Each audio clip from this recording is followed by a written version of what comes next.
Srila Gurudev. Jai Om Vishnupad Paramhams Parivrajacharya Ashtodasat Srimad Srila Abhaya Charnaravind Bhaktivedanta Swami Srila Prabhupada ki Jai. Ananta Koti Vaishnavrind ki Jai. Grantaraj Srimad Bhagavatam ki Jai. Nitai Go Premanande. All glories to the assembled devotees. Hare Krishna. All glories to the assembled devotees. Hare Krishna. All glories to the assembled devotees. Hare Krishna. All glories to Sri Guru and Sri Gauranga. All glories to Srila Prabhupada.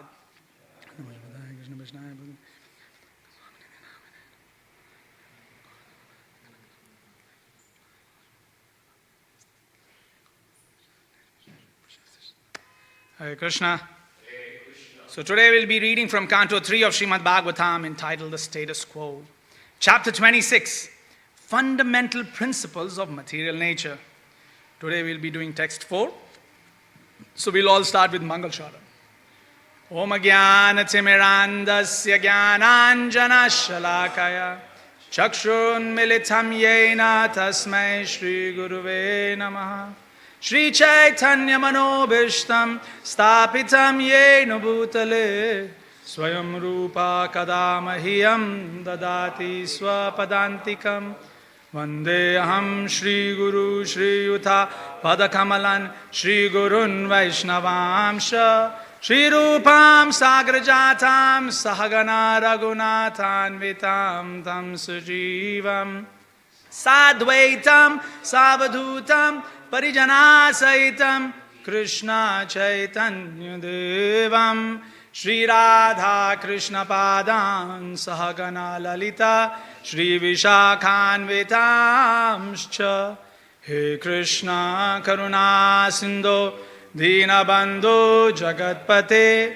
Gopesha Gopika Kanta Radha Kanta Namostute Tapta Kanchana Gaurangi Radhe Vrindavaneshwari Vrishabhanu Sute Devi Pranamami Hari Priye Vangsha Kalpatarubhyascha Kripa Sindhubhyaivacha Patitanam Pavanebhyo Vaishnavebhyo Namo Namaha Jaya Shri Krishna Chaitanya Prabhu Nityananda Shri Advaita Gadadha Shri Vashadi Gaura Bhakta Vrinda Hare Krishna Krishna Krishna Hare Hare Hare Rama Rama Rama Hare Hare Hare Krishna Krishna Krishna Hare Hare Hare Rama Rama Rama Hare Hare Hare Krishna Krishna Krishna Hare Hare Hare Rama Rama Rama Hare Hare Om Namo Bhagavate Vasudevaya Namo Bhagavate Vasudevaya Om Namo Bhagavate Vasudevaya Om Namo Bhagavate Vasudevaya Om Namo Bhagavate Vasudevaya Namo Bhagavate Vasudevaya Narayanam Namaskritya Naram Chaiva Narottamam Devim Saraswatim Vyasam Tato Jayam Mudire Nashtabrayeshu Abhadreshu Nityam Bhagvat Sevayat Bhagavate Uttama Shloke Bhaktir Bhavati Naishtikim Mukam Karoti Vachalam Pangum Langayate Girim Yat Kripatamaham Vande Shri Guru Dinataranam Paramananda Madhavam Shri Chaitanya Ishwaram. Text 4. Saesha prakritim sukshmam Devim gunamayim vibhu Yadrichayevo pagatam Abhyapadyata leelaya Saesha prakritim sukshmam Devim gunamayim vibhu Yadrichayevo pagatam Abhyapadyata leelaya. Vaishnavas. Saesha prakritim sukshmam Devim gunamayim vibhu Yadrichayevo pagatam Abhyapadyata leelaya. Word for word. Saesha, the same Supreme Personality of Godhead. Prakritim, material energy. Sukshmam, subtle. Devim, related to Vishnu. Gunamayim, invested with the three modes of material nature. Vibhuhu, the greatest of the great. Yadrichaya, of his own will. Eva, quiet. Upagatam, obtained. Abhyapadyata, he accepted. Leelaya, as his pastime. Translation purport by His Divine Grace Abhay Charnaravind Bhaktivedanta Swami Srila Prabhupada ki Jai. Translation. As his pastime, that Supreme Personality of Godhead, the greatest of the great, accepted the subtle material energy, which is invested with three material modes of nature and which is related with Vishnu. Purport. In this verse, the word Gunamayim is very significant. Devim means the energy of the Supreme Personality of Godhead. And Gunamayim means invested with the three modes of material nature. When the material energy of the Supreme Personality of Godhead appears, this Gunamayim energy acts as a manifestation of the energies of the three modes. It acts as a covering. The energy emanated from the Supreme Personality of Godhead manifests in two ways, as an emanation from the Supreme Lord and as a covering of the Lord's face. In Bhagavad Gita, it is said that because the whole world is illusioned by the three modes of material nature, the common conditioned soul, being covered by such energy, cannot see the Supreme Personality of Godhead. The example of a cloud is very nicely given. All of a sudden, there may appear a big cloud in the sky. This cloud is perceived in two ways. To the sun, the cloud is a creation of its energy. But to the ordinary common man, in the conditioned state, it is a covering to the eyes. Because of the cloud, the sun cannot be seen. It is not that the sun is actually covered by the cloud. Only the vision of the ordinary being is covered. Similarly, although Maya cannot cover the Supreme Lord, who is beyond Maya, the material energy covers the ordinary living entities. Those conditioned souls who are covered are individual living entities. And he from whose energy Maya is created is the Supreme Personality of Godhead. In another place in Srimad Bhagavatam, in the first canto, 7th chapter, it is stated that Vyasadeva, by his spiritual vision, saw the Supreme Lord and the material energy standing behind him. This indicates that material energy cannot cover the Lord, just as darkness cannot cover the sun. Darkness can cover a jurisdiction which is very insignificant in comparison to that of the sun. Darkness can cover a small cave, but not the open sky. Similarly, the covering capacity of the material energy is limited and cannot act on the Supreme Personality of Godhead, who is therefore called Vibhu. As the appearance of a cloud is accepted by the sun, so the appearance of the material energy at a certain interval is accepted by the Lord.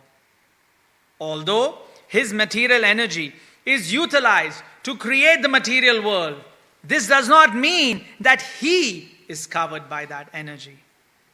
Those who are covered by the material energy are called conditioned souls. The Lord accepts the material energy for his material pastimes in creation, maintenance, and dissolution. But the conditioned soul is covered. He cannot understand that beyond this material energy, there is the Supreme Personality of Godhead, who is the cause of all causes. Just as a less intelligent person cannot understand that beyond the covering of the clouds, there is a bright sunshine. Jai. Srila Prabhupada ki Jai. A beautiful purport, eh? So nicely describing how clouds covering the sun are equivalent to the soul being covered by Maya. So sometimes a very simple example, a very scientifically positioned example can explain such a deep topic as this material manifestation. Right? Typically, philosophers will spend years and years dedicated to understanding this material manifestation. Books are written by theists, by atheists, by agnostics, and even by fools. Everybody, the whole genre writes about this material manifestation. But when we see the Shastra presenting, we see real depth in the presentation. So here Kapila Muni is describing how Krishna, the Supreme Personality of Godhead, is creating this material manifestation. I was in university and we had a very good discussion. I asked them, if God is complete, he is omnipotent, right? Omnipotent means he has all the potencies. Can we say that God is all bad? Right? Usually we say God is all good and all knowledgeable. Right? These are the terms. God is all good and all knowledgeable. So is it possible that Krishna, God, can be all bad and all unknowing? Because he's complete, he's omnipotent. So he is the extreme of everything. Right? Agree? Krishna is the extreme of everything. So if Krishna is the extreme of everything, is it possible that Krishna can be all bad and all unknowing?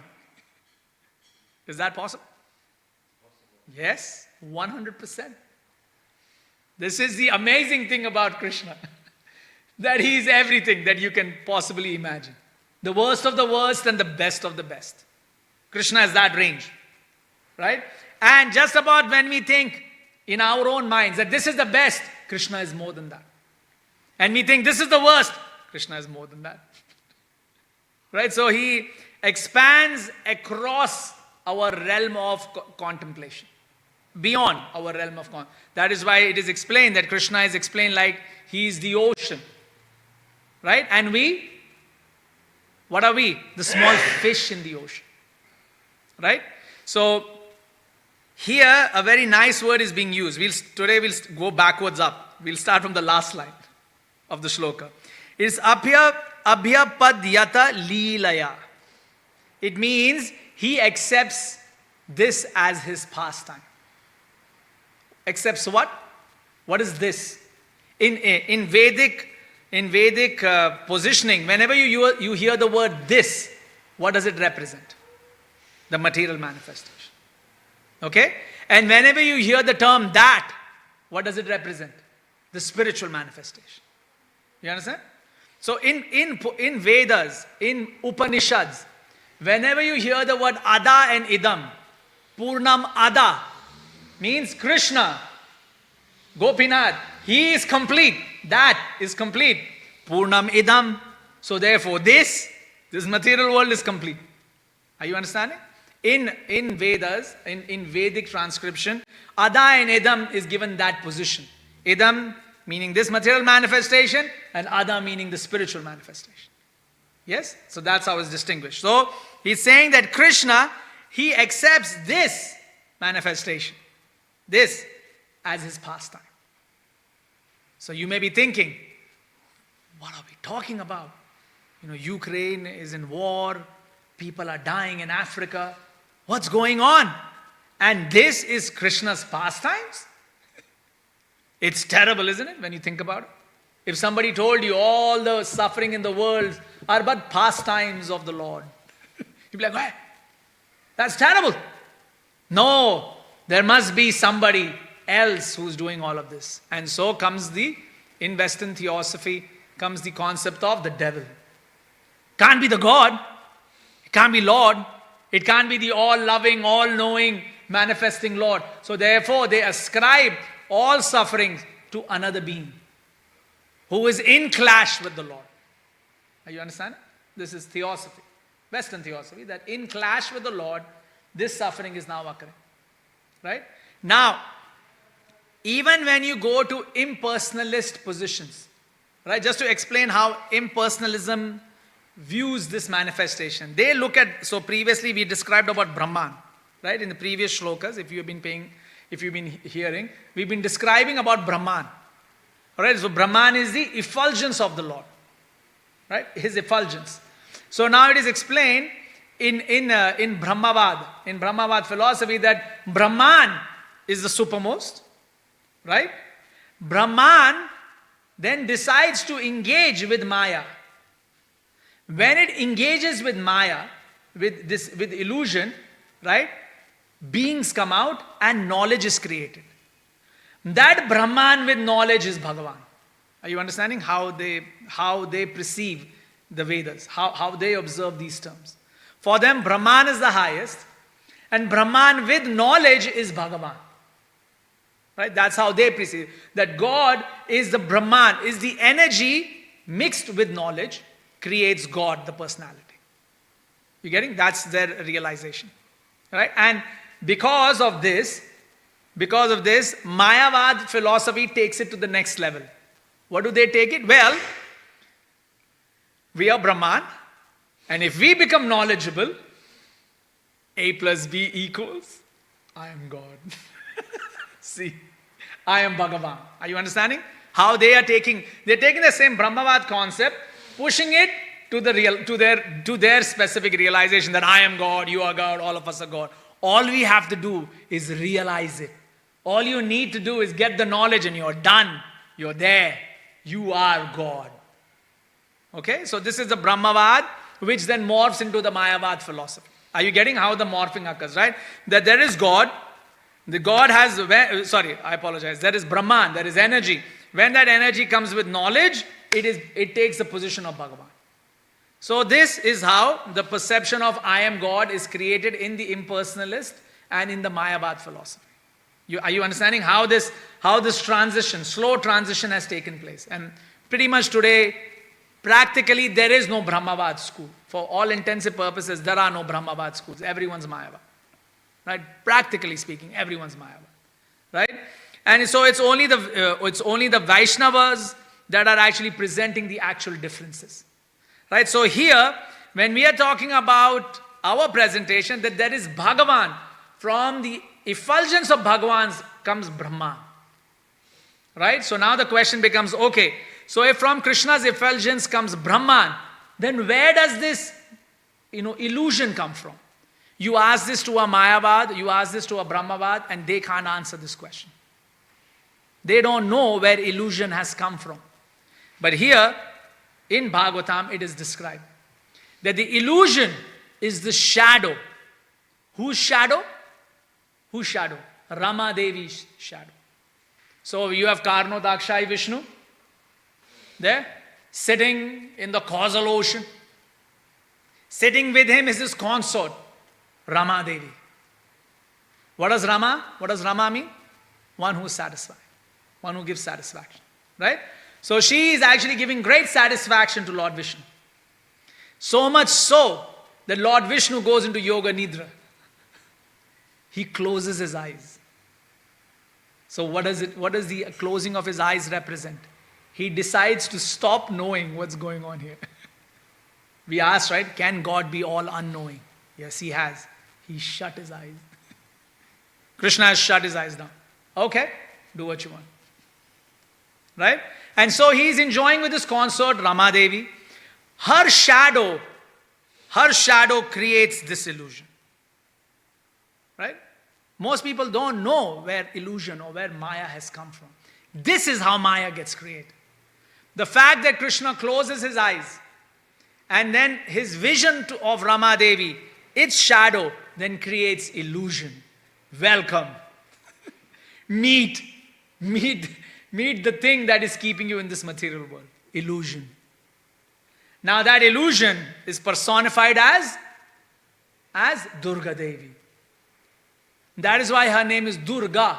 Dur means very hard, very rare. Right? Durga.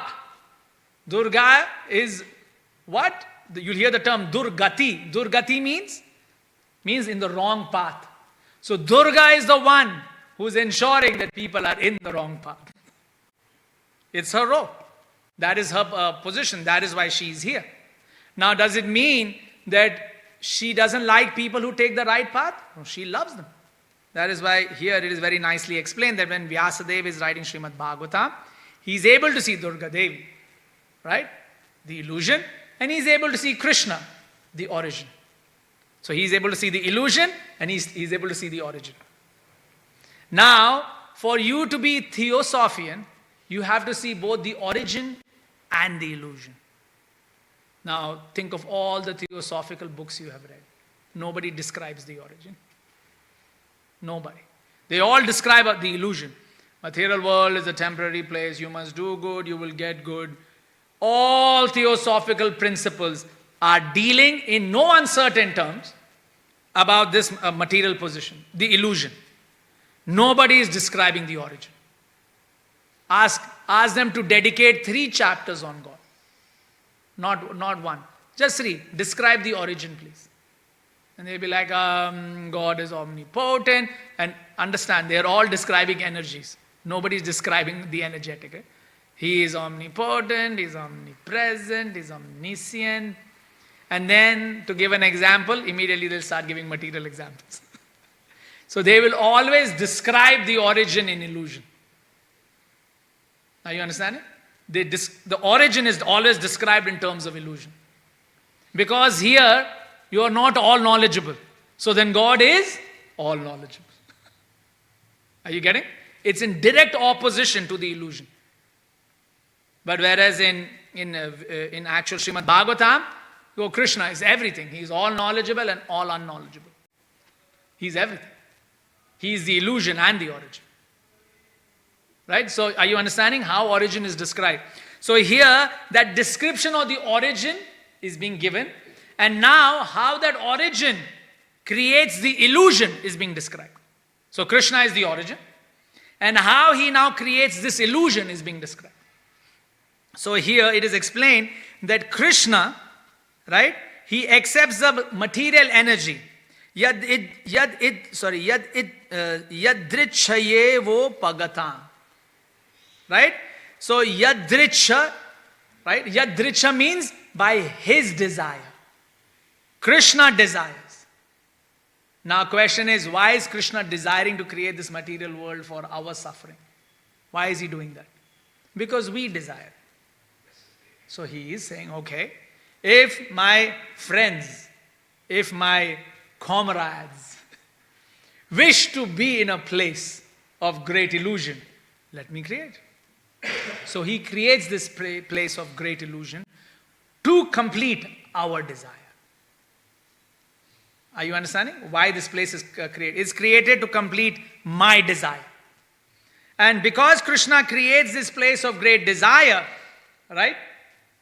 This place becomes so profound that nobody sitting in this room is able to get out of this concept of this material identity. It's very hard. Each and everyone sitting in this room, no matter how much we learn, no matter how much we study, we still think we are this body. Right? I was giving a very nice example. This was in university yesterday, we were there. And I was just asking them that imagine there is a room, one single room, okay, which is all closed up. And there is a person in that room who decides that I'm going to drink for the rest of my life. I'm going to be a drunk. And I'm going to douse myself in alcohol. Right? And he puts no pressure on society.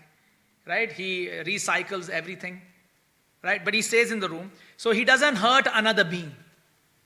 He's hurting no being. At the end of his life, will this person go to hell? Think about this. Would this person go to hell? Think, contemplate. Right? By default, you would say yes, because he's broken a regulation. The question is why? He didn't hurt anybody. He hurt nobody. Right? He was alone in the room. He had no family. Yes, Prabhu. Yeah. Very good. One thing is he hurt himself. So what's the issue? If he's just hurting himself, he hasn't hurt anybody, why go to hell for that? Why go to hell for just hurting yourself? You didn't hurt anyone else. Why? So they were contemplating. Everybody theoretically understood that, that person would go to hell. Theoretically is understood. But practically, why is that the case? You're right, because he's hurting himself. So everyone came to that conclusion. The question is, what's wrong with that?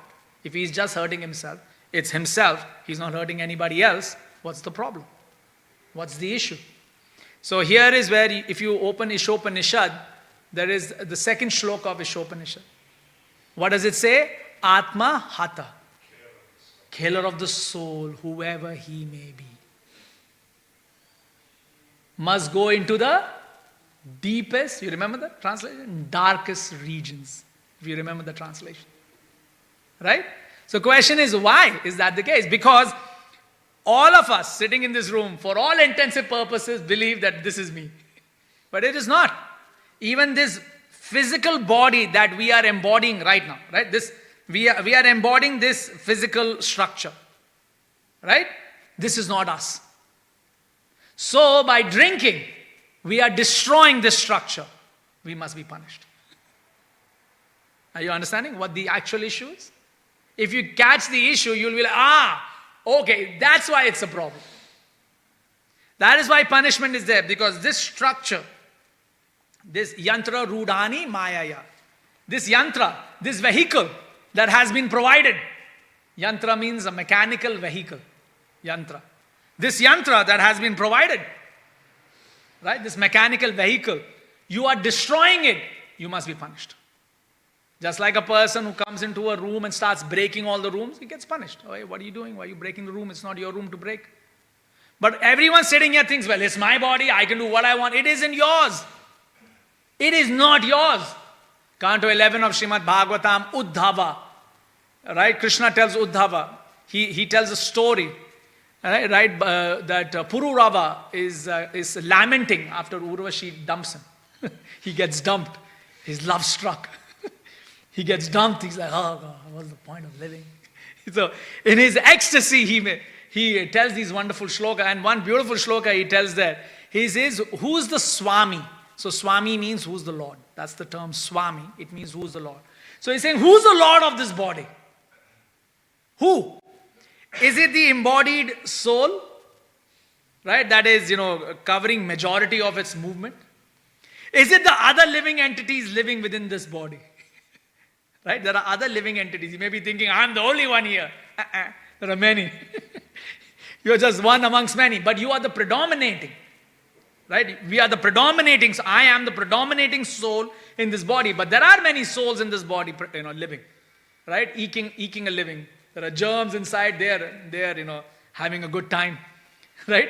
So everyone's eking a living from the body. I am the predominating, embodied soul here, right? So he's saying, is it the embodied soul? Is it all the other creatures that embody the soul? Is it the employer? Because what is the employer saying? You go there, and you're like, yes, sir. So by his one finger movement, that entire body is moving. So he's saying, is it the employer that is doing? Or is it the person who comes to claim the body at death? Right? When a person dies, what's the process? Some relatives come and say, I am claiming the body.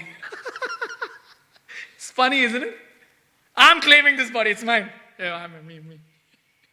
I'm taking it. So, is it that personality? Is he the Swami of the body? Or, and this is the best, after the body is burnt, people do they try their best to collect all the body parts, the leftover. There's always some body parts remaining. You can't fully combust, right? Some body part is always remaining. But so what happens usually is in the where they burn the funeral pyre and all, in that area, lot of dogs, wild dogs are there. Why? They're searching for a bone, something people didn't collect. And so said, or is it the dog who runs away with the bone? Who is the Lord of this body? Amazing, right? What a love-struck person, but he is making this point. Amazing point, isn't it? Who is the Lord? Right? And so the point here being made is this structure is not ours. It has been loaned. It has been loaned. Right? We must take care of it. You must take care of your body. It's not like you got your body now, you say, okay, I'll keep punching myself to death. No. You take care of it. You deal with it. But you must recognize that it is not you. That realization must come. Yes? So why is it that a person who's all alone, absolutely not hurting anybody, even he has to go to hell? Because he's being punished for not taking care of the structure that he has been loaned. Now does it make sense? Why regulation is important? Right? One may say, well, I didn't hurt anybody. Fine. But then why should you be regulated? So, I did not do anything means you followed all the niyama. You followed the niyama. But I have to be regulated means you have to follow all the yamas. You must follow the regulation. In our sense, what are the regulations? Chanting your 16 rounds, doing Ekadashi, reading, ABCD, association, reading books, doing devotional service. These are our regulations. What is our niyama? What is our do nots?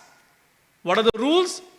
No meat eating, you're right. No meat eating, no intoxication, no illicit sex. See, knows, right? When you are reading the 10 offenses, what are the 10 offenses? When we read in the morning, niyamas, right? One should not blaspheme the devotee. They are niyamas. These are the rules. Okay? What is the regulation? One should be attentive while chanting. Are you understanding? All of the niyamas are to get to the yama. What is the yama? One should be attentive while chanting. Are you understanding how it is set up? Right? So these are niyamas, right? So, what do you call? One may say that, well, I didn't break any niyama. I didn't break any rule. Brilliant. But were you regulated? No, you're going down. Have a quick visit and come back. Quick visit. It won't be long. Quick visit and pop back in. Right? So that's how it is. Yes? So this thing is something for you to contemplate. This is some contemplation, right? So here, now, why did we segue into this conversation? To bring it back here is Krishna, right? Lord Krishna is entering into this material manifestation. Right? And how does Krishna enter into this material manifestation? As Paramatma. Right? And how does Paramatma behave? The silent witness and the silent permitter. Right? He's silent, He's witnessing and he's permitting. So a murderer wishes to murder someone. Okay, what to do now? Or a peaceful person wishes to do something very peaceful. Permitted. So Krishna is permitting. Right? So because, one may consider at one time, why is Krishna permitting? That is because he has now closed his eyes. He's, okay, do what you feel like. Whatever you want to do, do it. So you may find some really weird stories when you read the news. Some awkward positions. Yes, Krishna is allowing all of that. At that point, he's saying, all right, unknowing. Okay, all right. And despite all of these weird things that we do, Krishna is always sitting with us. Right? That is that requires some level of tolerance to be with us. Maharaj said a very nice point. He was saying that Krishna was with us when we were dung-eating worms. Right? So when we were worms once upon a time, eating just dung, just eating dung on the floor, filthy thing. We were eating. Krishna sitting with us. And now I have become a human being, contemplating, building skyscrapers, going to Mars, taking over the manifestation. Even at this position, Krishna is with us. So this is friendship. So first, this is friendship. Now, so these are now the pastimes of Krishna, and it is happening by his desire. Because Krishna is the omnipotent and the omniscient. So if the soul desires to be in a place away from Krishna, Krishna is the one who needs to will that place. So Krishna wills this place into existence, right? And now his will, this is Gunamayi, right? His will enters as Durga Devi, and Durga Devi, she carries a trident as well. So Shiva carries the trident. Shiva's trident represents time. The three phases of time. So that's Lord Shiva. He's Kala. He's holding the trident of Kala, time. Durga Devi is holding the trident of the gunas. You getting? So that's how male, masculine, feminine. Right? So the masculine holds the concept of time. Right? The feminine holds the concept of the moods. Mood. So like, goodness, so modes, but the mood. I'm just trying to simplify the words, right? So what does that mean? That if the female is in a bad mood, what does that tell you? True, okay, that's fair. But it means that the masculine is not providing the right time. Are you understanding? What's going on? You're not providing the right time, so the mood goes off. If you are able, so for anyone who's married, most of you are brahmacharis, so that's okay. But for those that are married, this principle is, therefore it is explained, one should give time. It's a principle, right? As a masculine, if you wish to have a seemingly functioning lifestyle, seemingly functioning, it may not be functioning, but even if you just need it to be, palatable, just enough, you need to give time. Just like when we go to office, we give 8 hours of our day, right? You give time to it. So some result comes up, right? So similarly, when you are at home, you have to give some time, so a good result comes up. The mood should be. So anyway, back it up here. So now these three modes are being held by Durga Devi, right? Now from these three modes, what comes out from these three modes? Now we go to the so Daivim Gunamayim Vibhu. So these are the three modes being held. Now to the first line. Sa Esha Prakritim Sukshma. So now from this comes the subtle energy. So what's our subtle body? Three things. What is it? Ahankara, false ego, correct? Mind and intelligence. Right? So these are our three, right?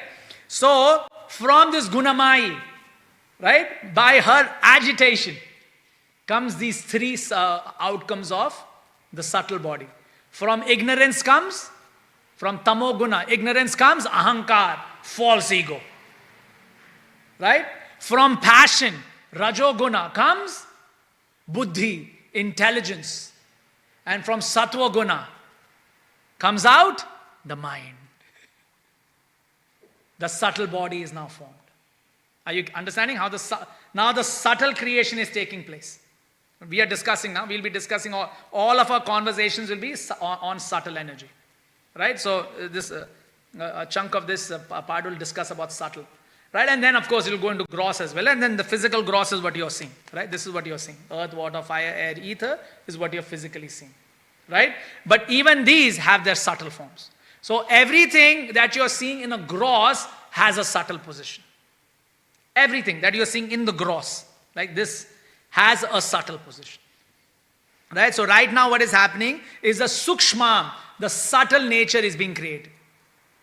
Right? So from this, this agitation of Mahatattva, right, comes the first child born in ignorance, which is ahankar.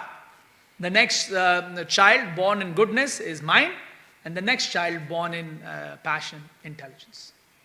And so then these three is what is used to cover the soul. So the soul gets covered with these three qualities. So the soul has three qualities: Sat, Chit, Ananda. So Sat becomes Asat. Sat means being eternal, becomes Asat, becomes temporary. How? With ahankar, false ego. So now we are all thinking, I'm the body. So now we are going to die. Make sense? Now I'm thinking I'm the body. Now I'm going to die. Now I have become Asat. Then Chit, which is in your knowledgeable state, right, becomes Achit, becomes your foolish state through Buddhi, intelligence. Right? So intelligence takes over that. And then finally, our Ananda, our blissful nature becomes Nirananda, becomes stressful, distressful. How? By the mana, the mind. So now, are you understanding how the soul is now being enveloped? The soul is now being enveloped, right?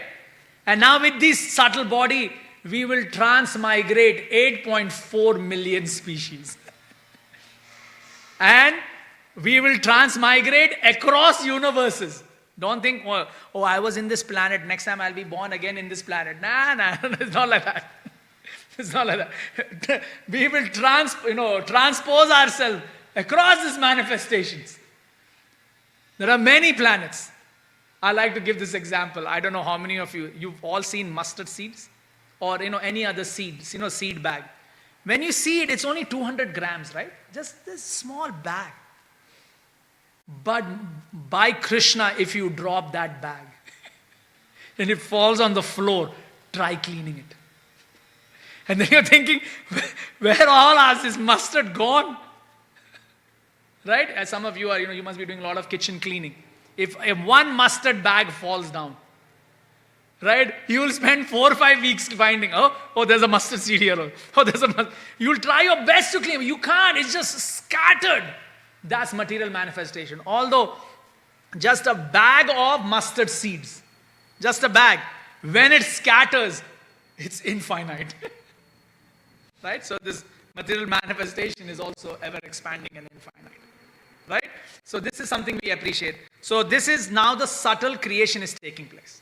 Right? So we will end here and the journey will keep going. The subtle energy is now going to be described in more detail. So we'll end here. Any devotees would like to share something? Yes, Prabhu.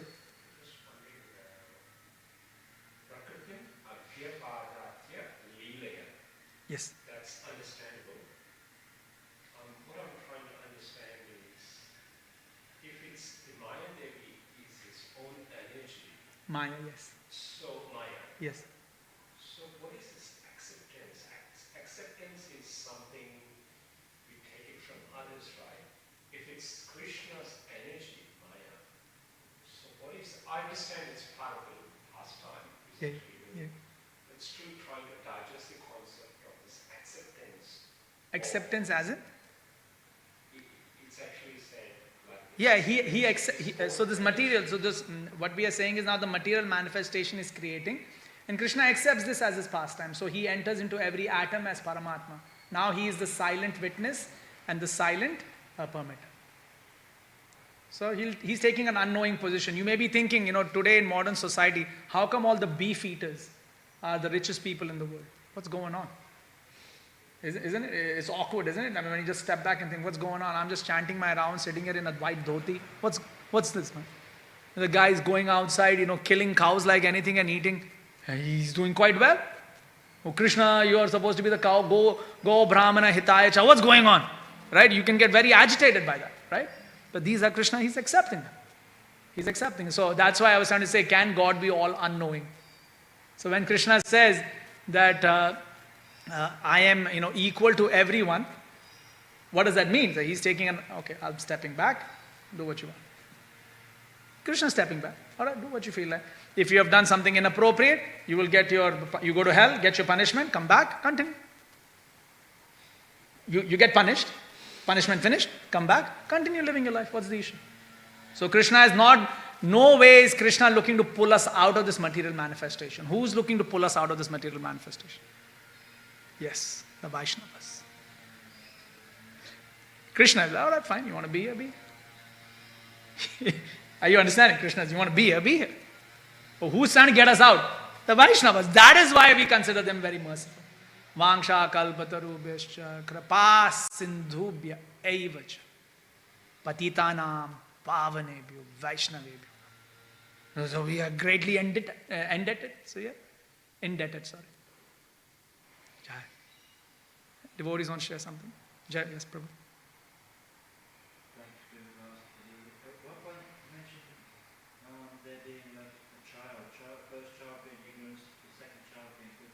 Yes. So first, when I say child, in the senses, these are their first, manifestations. So from ignorance comes false ego or ahankara, and from passion comes buddhi or intelligence, and then from goodness comes mana or mind. So these three now form the first coarse layer of Sukshma Sharira. Is the first part, if you see this word. Sukshma, that's now the subtle layering, the soul, that will now encompass the soul. Yes, Prabhu.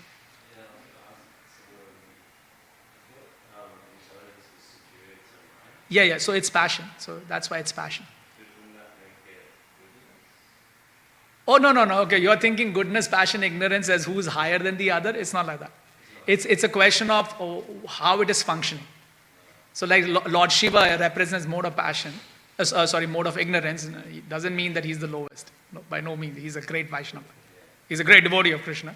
So that doesn't mean, it's just he's taken on that representation. So ahankar is false ego, so it increases the tamoguna. So it is the basis. The ignorance is the basis of our manifestation here. If we are living here because we are ignorant, right? So that forms the base. So actually, in the material manifest, that is the highest. Ignorance is the highest. Now you are ignorant, you have forgotten Krishna. Now you have to therefore do what? Remind yourself that you are like Ishwaro aham bhogi. I am God, I am enjoyer. Right? So now this is our karana sharira. So that's now passion. That increases your passion. Right? So now that requires intelligence. So intelligence has three states: deep sleep, dreaming state, and fully awake.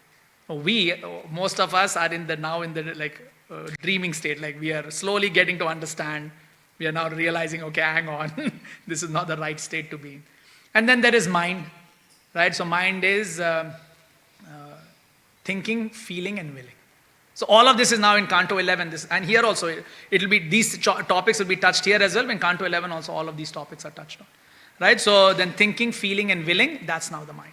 And mind is now mode of goodness. That is why your mind is very active. The principle of being active is a Brahminical principle. Like cleanliness is a Brahminical principle. Now if a casino keeps itself clean, that doesn't mean it's a nice place. But it uses Brahminical principles. It keeps it very clean, very nice, very bright, right? Shining lights. Like, so they try to keep it nice, so it's attractive. So cleanliness attracts. Brahminical principles will always attract. Right? So it's a concept of goodness that you're being clean. But what's happening in that place is complete ignorance. Right? So these things happen. We have to deal with. Modes are they're not bifurcated, right? They are all mixed. For you to wake up in the morning, which is mode of goodness, you need to go to sleep early, which is mode of ignorance. So you need to go through ignorance to get to goodness.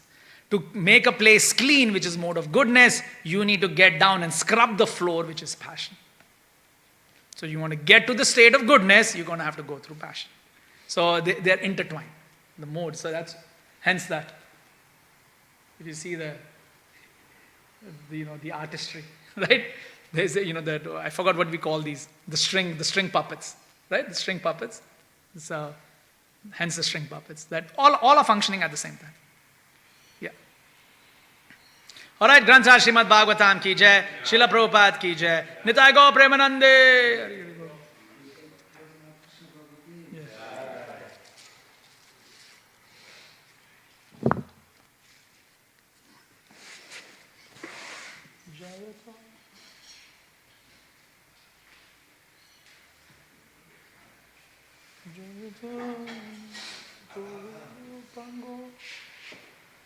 Mama